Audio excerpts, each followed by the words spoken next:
Over here to human capital, the other significant objective, we really recognised when we started our strategic plan that we needed to grow the capacity and capability of our workforce.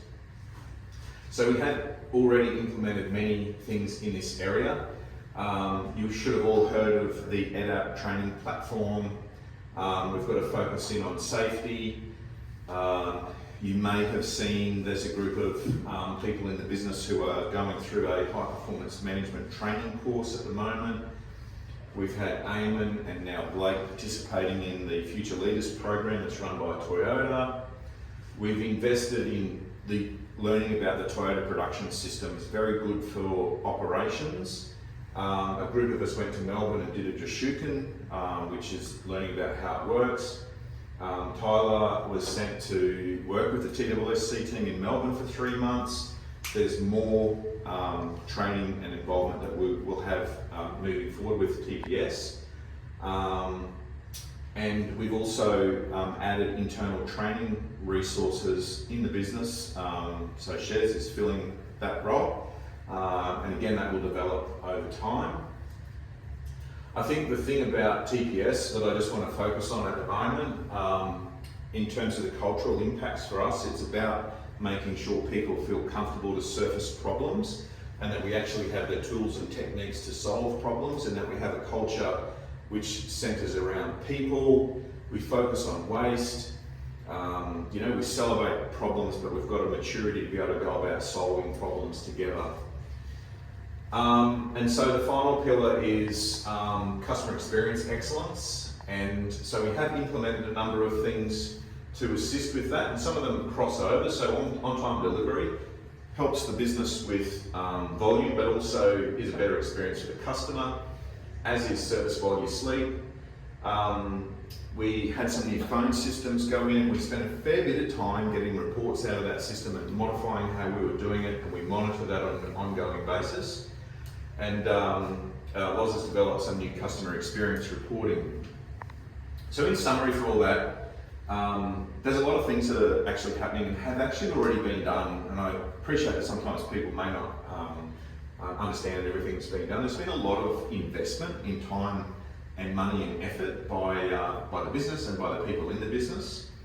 What I probably want to say in summary is that this area here, customer experience, will be a little bit more honed in on through to the end of 2025. So if I sort of compared the business to your classic iceberg, a lot of the work that we've been doing here is working on the things which are beneath the surface, which are not necessarily seen, particularly by the customer. But in order to be able to create a platform to give customers good experience time and time again, we really did need to sort of spend some time in this area and make sure that the business has got really solid foundations, of people and processes and reporting, so that we can spend our time then making sure that our customers are very happy. So the focus for 2025 will not be to take our eyes off the board over here, but we'll be a little bit more focused. The Mills Group has been synonymous with exceptionally good customer experience, and again, whilst I'm saying we're going to work on it more, we have really made progress in that space as well over the last 12 months, so we shouldn't feel like it's something that we've neglected to pay attention to, but we really want to focus on that over the next 12 months, and there'll be more stuff coming to everyone about how we're going to go about doing that. Awesome. Can you just come back to the focus of Henshin in terms of happiness for all stakeholders, and just remind everyone what that's about? So when we were challenged with how do we simply express what we're trying to achieve with Henshin, what we came up with is Henshin is about creating happiness for all of our stakeholders, our most important stakeholders, and our most important stakeholders are our customers, our staff, and our ownership group.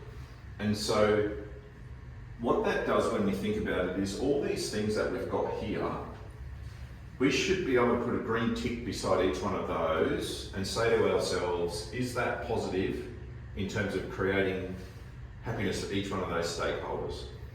So focusing on the happiness for those stakeholder groups stops us from doing things which is, good for one group, but not good for the other group. it challenges us to be a bit more creative and think a bit harder about the types of things we want to do to get to our end goal. It frankly means it takes a little bit more time and effort because, you know, we're putting down deep roots, and it takes a little bit of time for these things to eventuate. But as I said, it also helps us build a really solid foundation. So our goal is never to offend or do anything that is going to upset anybody.